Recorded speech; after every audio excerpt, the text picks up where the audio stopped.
What up, anime fans? Goes and Animac here, and today we're going to be talking about Pokemon Go. Is it ruining society? Is it destroying society? And it's really important, guys, because as you can see, we have the title in all caps. Now, first things first, our channel's been growing pretty fast lately, and we just want to thank everybody. Thanks, guys. We appreciate the heck out of you guys. And that's right, I said heck.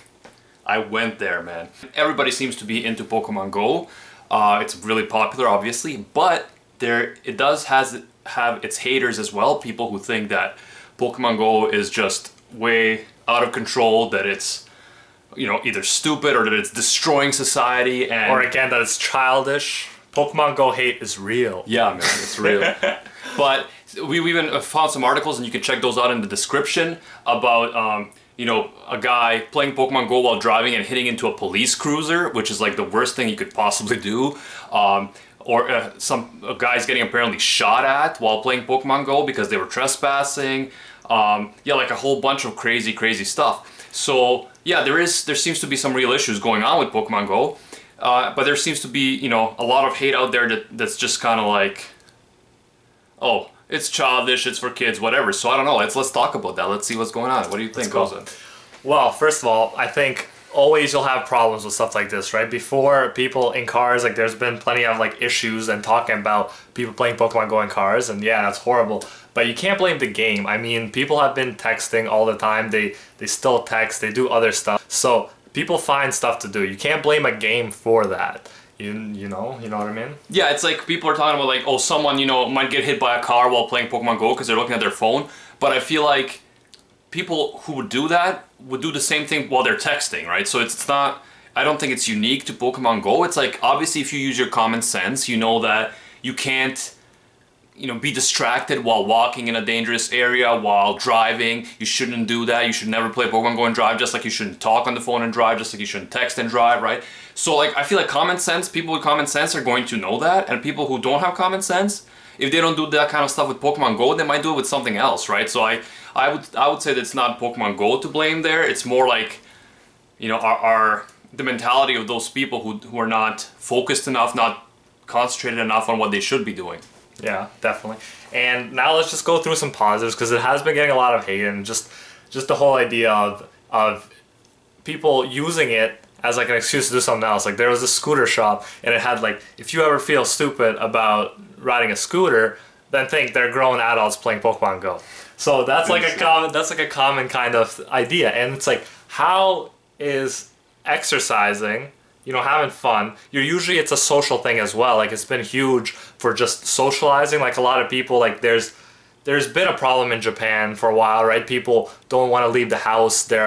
It's hikikomori, which people don't want to, like, you know, they fear leaving the house, and usually, like, they like video games and they like anime and they like that kind of stuff. But here we have a video game actually taking people outside. Like, I think this is a beautiful, like, thing in Japan and everywhere, because it's forcing people to actually go outside to exercise, which is super healthy, and to socialize, which is healthy as well. And I work at, like, as a hotel front desk guy, and literally I've had people come to Niagara Falls from Toronto, from different parts of America and Canada, and just say that they came here to play Pokemon Go. It's huge. And I had people say that it changed their lives and that it actually helped them. Like, before, they used to be recluse, like, you know, they used to stay in the house, not go out, but this has got them this has got them like friends, this has got them like confidence. So, like, I mean, it is huge. It's a positive thing, and I think the haters are missing out all these positive things. And it's a cool thing to hate, because it's like, you're either for it or against it. But I feel like people should do some research and see all these positive things about it and focus on that, rather than just the few negative instances that people use to say it's bad, like the few car accidents, when you ignore all these car accidents because of texting and other stuff.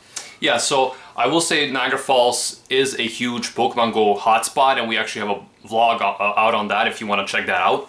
But Gozen here is the more dedicated Pokemon Go player. Definitely, out of the two of us. I play more like casually. He's the one that plays and records the Let's Plays for our channel. He's the one with the high rank CP, the He wishes he was me. To whatever. Be honest. Yeah, so he's the guy battling the gyms. He's the guy doing all the Pokemon Go stuff. So he is very pro Pokemon Go. But I think there is, some things that we can talk about that are some negatives. So me, I was around 10 when Pokemon Go first came out. So just like Ash's age, right? So for me, it was like something I could really relate to. I loved Pokemon as a young kid. And then now that Pokemon Go came out, I can kind of live out those childhood fantasies of being a Pokemaster by playing Pokemon. How sick is that? Let me just like cut in here. Like there are people who are making videos on YouTube about Pokemon and their Pokemon adventure, and it's literally their full-time job. Like these people are paid to be professional Pokemon trainers and hopefully become a Pokemon master. Like I think like we should take some time to just appreciate how amazing that is and how sick this world is. So how much time do we need to take? Just like stare at the camera for 5 minutes? Like a moment of beautiful acknowledgement. Okay, enough. But no, I think that a lot of these people that don't like it are the people that didn't watch the original Pokemon. They were too old. So now they're all like making fun of the younger folks, kind of like, oh, you guys are now in your 20s, you're adults, but you're still catching Pokemans. Like, what's wrong with you? But it's like they didn't... I hate when people say Pokemans. Pokemans. Or Pokemons. It's Pokemon. It's plural. It's plural already, okay. But I think that, it's basically they don't get it. They didn't live through the whole Pokemon craze. So they can't relate as much. But I feel like there is one thing that I've noticed while playing Pokemon Go over the summer. Sometimes, I feel like right now we go out less for nature walks and just kind of appreciating nature, which we used to do more last summer because we're doing a lot of Pokemon Go vlogging and a lot of playing because we want to put the videos out. And one time I was out, we were going filling up on our Pokeballs at Pokestops and things like that, and it was in a really nice park, and I started looking around and I was like, you know what, I'm gonna put the game away. I'm gonna put it away and just enjoy this nature, just listen to the birds singing, just look at the beautiful greenery, the trees, the bushes, because I thought that I feel like Pokemon Go is to an extent bringing us away from that. Like take us, we're looking at the screen, so even though we're out and doing exercising, moving, great, but we are not stopping to smell the roses, I guess you could put it. And I think that, so you definitely need balance in that regard. So what would you say to that? I feel like there is a fair bit of that is true, but at the same time, I feel like Pokemon Go has, like, me playing Pokemon Go is not going to prevent me from enjoying the nature around me. I mean, most of the time you're walking and you have the phone, like, let's say in your hand, and if it buzzes, you'll see what kind of Pokemon it is, and then you'll, like, catch it. But it's not like you're always looking at it, and I gotta say, playing Pokemon Go has brought me to such cool places and to such cool natural surroundings as well. You'll see in our newest vlog as well, like there's a quarry behind Brock that's absolutely beautiful, and I definitely always take the time to appreciate the nature when I'm out taking these walks, and sometimes I like put the phone away for a bit and just appreciate it, but I feel like I wouldn't have even been there if I didn't see that there were Pokemon gyms there. So this is actually getting me to discover cool natural surroundings that I wouldn't have known about, and I'd say it almost makes me appreciate nature more because I'm discovering stuff I didn't know was there. And for Animac, like, you can blame us not going on nature walks as much just to, you being lazy too. You don't have to blame Pokemon. Whatever, no. I'm not blaming Pokemon Go, but clearly this guy, you know where he stands on the whole question of, is Pokemon Go destroying society?